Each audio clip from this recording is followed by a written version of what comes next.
Some of the family members talk, and I'll come back and answer any questions you may have. All right? First, Uncle Mike. Hey, thank you, John. Good morning. Thank you for coming. My nephew, who I say would never hurt a fly, seems to have hurt someone bad enough to where they needed to have him beaten to death and die at their hands because he had nothing wrong that morning in my book that warranted his death. My nephew avoided confrontation. He was a big man. I called him Hercules. He was like a rock. But he did not do drugs. He did not do alcohol. If he drank maybe like I do, teetotaler once in a blue moon. And his attitude was maybe childish, 12 years old or whatever, but the attitude he had was what the attitude we need to have, is loving people, not giving them a title to where it is not them that they're talking about. And when my nephew, who has not a voice anymore, has to use our voice to make you understand there is a difference between a drug addict and a mentally challenged person, be it a man or a woman. They are loved by their family and protected by them. And when they are yanked out of their home and beaten to death in front of you, and you cannot stop them because they are officials of the law, and you have to abide by them. I say this now, they need to be retrained. They have to know the difference between a mentally challenged person and a drug addict. I can tell the difference. All of you could probably tell the difference, but when you hear a hearsay of someone telling them, and that's the attitude they have when they get to that door, and when that door is open, their mind is already set to. He was a witness. I was the witness. I came out that hall, out of my house, my home, and I see to my left a black ball just rumbling around, and I couldn't tell what it was, and I'm looking for Justin, and he pops up out of the ball, and I couldn't believe it, and I yelled, "Justin, I'm coming!" It looks like he was getting mugged. And I'm running to him, and I get like maybe about 7-8 feet from him, and I'm ready to attack, and I see badges and I see guns, and I see the police officers, and I'm taught not to attack the police, and I kept yelling at him, "Please, you're hitting him, please stop hitting him, he's bipolar, he doesn't know what you're doing, he's got a mindset of a 12-year-old, and they didn't want to hear it. They kept yelling at me, "Stand back 5 feet," and they were punching and they were hitting, and he went back down and to the ball, and he just gets in his defensive mode, and he's coming backward toward us, or toward me. And I know he's saying Uncle Mike's gonna come and save me in a minute.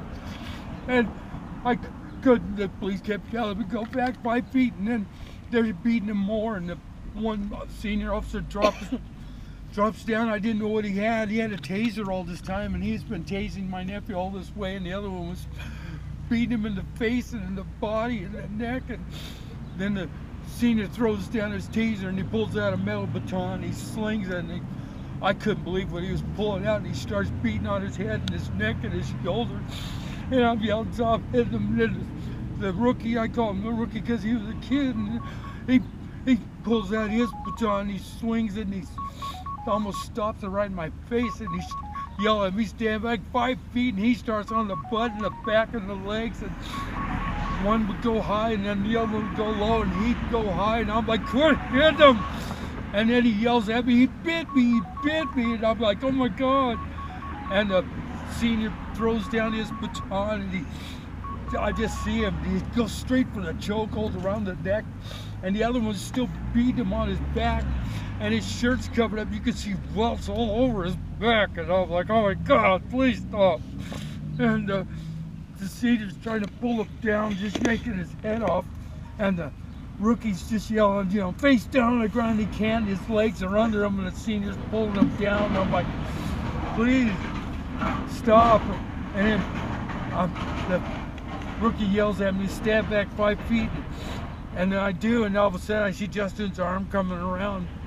And the kid yells at me, grab his arm. And I'm like, just told me to stand back. Now I gotta grab my nephew's arm. And he just grabbed it. I grabbed his arm, and I told him, I said, Justin, it's me. It's Uncle Mike, please. Just relax, okay? We're gonna get this all taken care of. And he relaxed his arm, and I brought it back and we handcuffed him. And I thought, okay, everything's fine.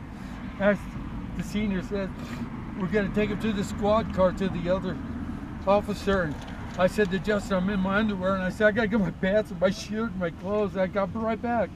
And I ran inside in less than a minute, but before I run inside, they stood him up. And I couldn't believe they were trying to tell him this is from his being bit. Justin, both nostrils and his mouth, I'll never get rid of this. Just blood, just like somebody turned on a faucet and just gushed out of him. I couldn't believe that, and I'm like, oh my God. I go running inside, and I come running back out in less than a minute.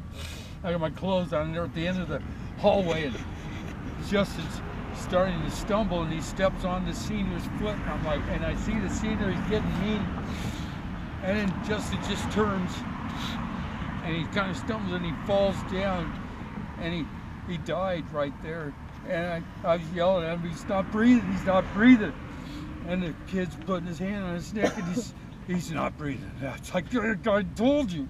And the senior starts pounding on me, but his handcuffs are on him, and I'm like, God, take the handcuffs off or something. And the kid's yelling at me, go stand over by the cars and tell the ambulance where we're at. I go, you just killed him. Like, oh, they're gonna leave. They said, somebody's gotta tell them where we're at. And I'm like, oh God. So I could still hear the ambulance. They're still a ways away, and they're just pumping on his chest, but nothing's happening. And finally, when the ambulance and the fire department comes, they're driving by, and I'm like, he's here. And in the end, they just pass it by, and then the ambulance stops in front, and I'm pointing at him, he's right here, guys, please hurry, he's not breathing. And from there, I don't know, because they took me in the police car, took me to the station for a couple hours. I'm still not sure what's going on. Like around 6 hours, they questioned Yeah. you. But I'm telling you, I wanted to know, but they wouldn't let me know if he was alive or not. You know. But I just prayed to God he was okay, and then to find out he died a few times, put on life support, and then he dies on his birthday. And I'm like, I can't have this. I lose his brother, his dad, and I lose him. I don't want to lose anybody else, guys, so come on. Let's start treating these guys properly. Let them understand what it is to have a mentally challenged person in your family. I mean, that's hard enough. But then you have to protect them every day. And have these people just yank him out of the house because someone else tells him he's a drug addict. That's got to change. You have to understand. You have to be able to tell a drug addict from a mentally challenged person. If you can't do that, step aside. Someone else can. What was his drug? What kind of drug did you take him? I took it for his... I don't know the name of the drug. They know I'm on that one. But It's like Prexa, Depakote. Yeah, you come on. Oh. Hang on 1 second. Let's lower the mics down. Mm-hmm.